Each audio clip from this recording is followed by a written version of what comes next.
Hey, it's Greg here with Outdoors on the Cheap. And I thought I'd talk about how to store this stuff temporarily and also a trick for just getting the best out of the mackerel in terms of flavor. So I'm filleting the mackerel. You can see over here. You can cook mackerel whole, but I like to fillet it out. Okay. Then I put it in layers in a container like this, and then each fillet gets, you know, I don't know, like maybe quarter, half a teaspoon of salt. Okay. You just keep layering it like that. Okay. I mean, I know there's going to be people say you should smoke it and doing, you know, et cetera, et cetera, et cetera. But that's you got to be set up for that, and it's a big production, right? Sure, smoked mackerel is awesome. It's the best. But I don't have a setup for that.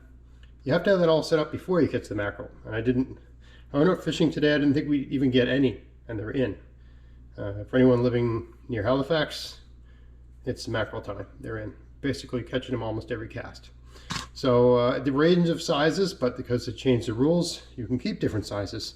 You just can't keep an infinite amount, which I'm totally fine with. Totally happy with DFO, Department of Fisheries and Oceans, finally getting it right. The rule we can work with, where size doesn't matter, but you can only keep so many. I'm fine with that because I only want so many. The thing with mackerel is that it does not freeze well.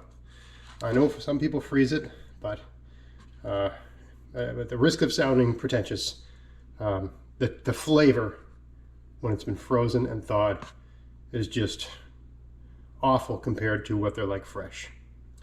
So we put them in the fridge. I mean, you can just put them in the fridge and cook them. But after about 3 days, the flavor really degrades day after day after day. It's just the nature of fish like this with a lot of oil in it, a lot of fat. It's a delicious fish because it's got so much fat. It's a rich, delicious fish, mackerel. But if you salt it like I'm showing you here, get it in the fridge as fast as you can, get it cooled down, right? You catch the fish, you know, keep changing the water. You get a big bucket like this, and you keep changing the water while you're catching it.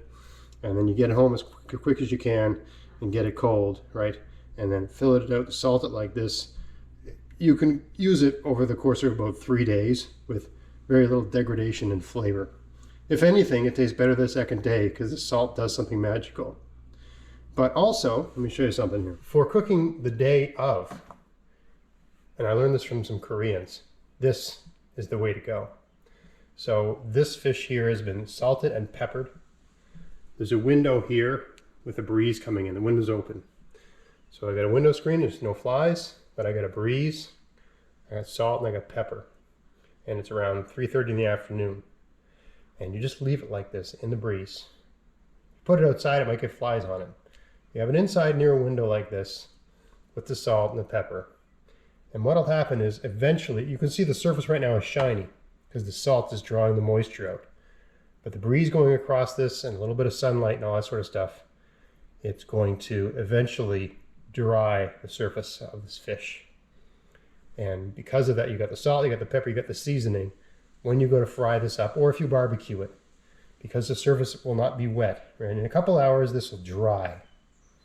And because it's dry, when it hits the oil in a fry pan, it'll brown up really nice on this side, right? The skin will brown up nice too. And you'll just get the fantastic flavor. And the amount of salt I just showed you this is the same amount of salt I used on here, right? A little bit, you know, quarter teaspoon per fish. You just, you know, hold as much as you can between your 2 fingers, and you can do maybe 2 or maybe 4 fish with that. Work your way across. Lay it out like this. Leave it for a few hours. Don't worry, it's not going to go bad in a few hours. This salt is going to cure, and as long as you have to, because this is sitting out and it's getting up to room temperature, you've got to cook it today. But the flavor is going to be awesome if you do it this way, right? Do it like this a few hours before cooking. This will dry off. You know, it's shiny and slick, but that'll dry. And then you don't need to flour it. You don't need to do nothing like that. You just fry it like that. You're going to have delicious mackerel. Anyway, just a quick little video on prepping mackerel for cooking and for storing it in the fridge. Hope you found that interesting. If you did, please like, share, subscribe. Until next time, enjoy the outdoors on the cheap. Thanks for watching.